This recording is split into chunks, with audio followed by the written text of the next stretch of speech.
minutos de la mañana. Hay un presidente en nuestro continente, en América, que ha tenido un manejo, primero una gestión y luego un manejo comunicacional lo menos disruptivo. Eh, Políticas públicas posiblemente muy populares, pero que generan ruido. Generan ruido en su país y en el exterior también. Hace muy poco tiempo decidió separarse de su cargo para concentrarse en su campaña a la reelección como presidente de su país. Y le ha pedido al fiscal del país investigar a todos sus ministros y a él, ojo, a todos sus ministros y a él, de una forma bastante particular, porque de nuevo hablamos de fondo y de forma. Dijo que no va a ser reconocido o recordado ni como el presidente que robó, ni como el presidente que dejó robar. Muy probablemente ya ustedes sepan que estamos hablando del presidente de El Salvador, Nayib Bukele.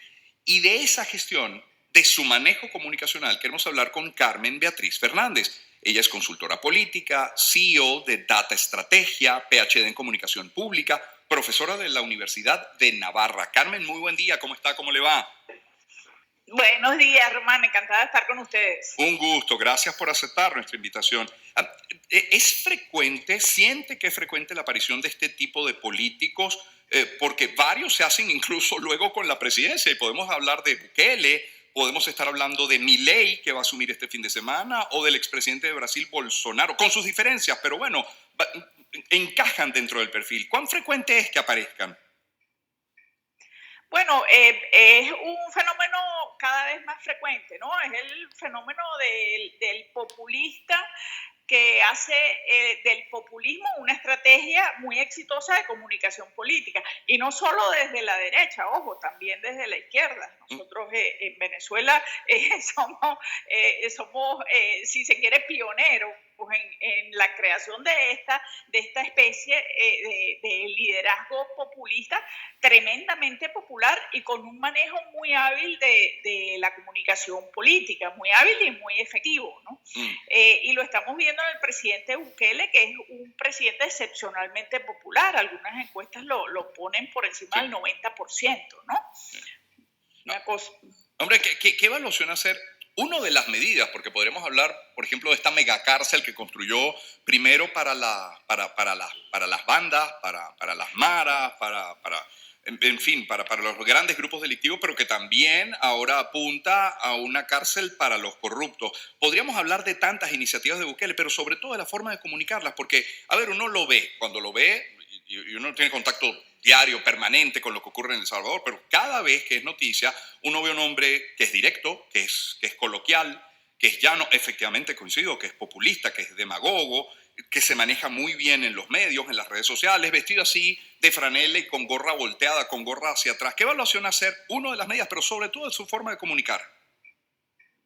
Sí, es fantástico. O sea, en realidad su estilo de comunicación y como tú bien dices, el manejo tan diestro de las herramientas digitales ha hecho de él un fenómeno comunicacional. La manera como se hizo protagonista del certamen de Miss Universo, haciendo que todo prácticamente girase sobre él, ¿no? O sea, una contienda muy vistosa, pero además que aprovechó para hacer ejercicio de marca país, de posicionar a El Salvador, pero además posicionarse él mismo en un gran acto,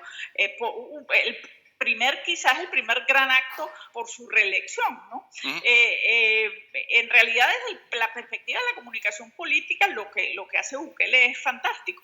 El problema está en lo que hace desde la perspectiva institucional, porque Bukele, digamos, es un presidente excesivamente popular, ¿no? Entonces, eso que tú tengas un señor por encima del 90% hace que cualquier contienda no sea competitiva, ¿no? O sea, no hay manera de que tú tengas una contienda competitiva en lo que vamos a ver en marzo en El Salvador. Y una contienda, una característica fundamental de la democracia es que tú tengas incertidumbre antes de la elección, ¿no? Cuando dejas de tener incertidumbre estamos en problemas, ¿no?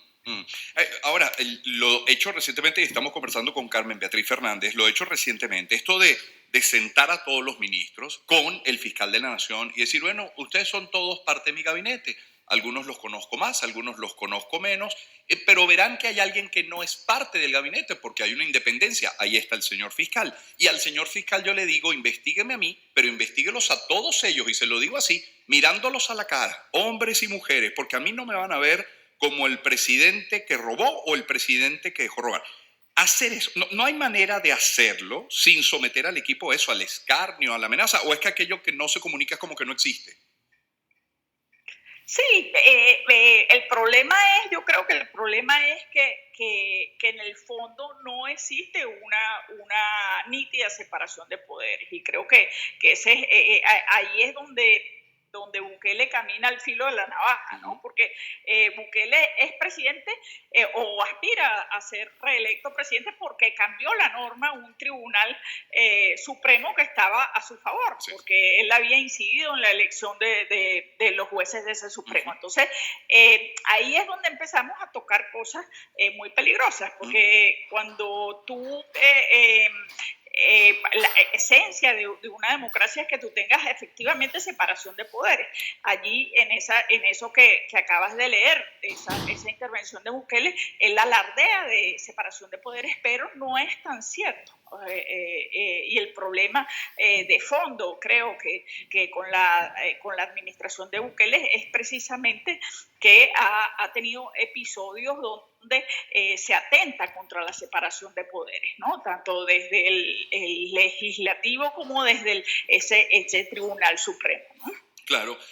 Ahora, pero desde luego, desde el punto de vista de la comunicación es fantástico y comunica muy bien, ¿no? Ahora, y ha hecho una gestión de sanear, digamos, y de ofrecer seguridad a un país que durante muchas décadas tuvo la inseguridad como principal problema de los salvadoreños, ¿no? Efectivamente, ¿por cuántos años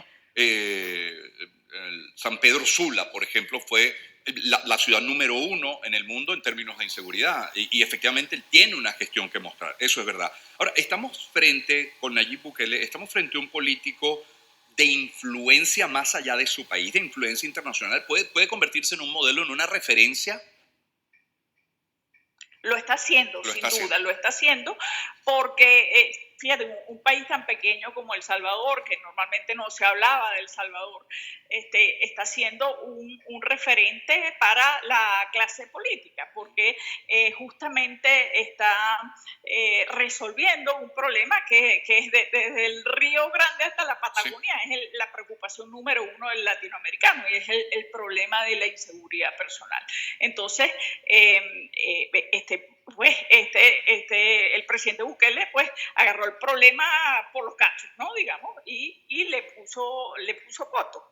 El problema es que lo está haciendo, bueno, por un lado, como comentábamos, haciendo más frágiles las instituciones y la separación de poderes, pero por otro lado, también saltándose los derechos humanos, ¿no? O sea, construyendo la cárcel más grande del mundo, haciendo alarde de eso, haciendo alarde de cómo se maltrata a los presos, porque se lo merecen, y las sociedades aplauden eso, porque son sociedades que están viviendo problemas muy de fondo con ese tema tan sensible, ¿no?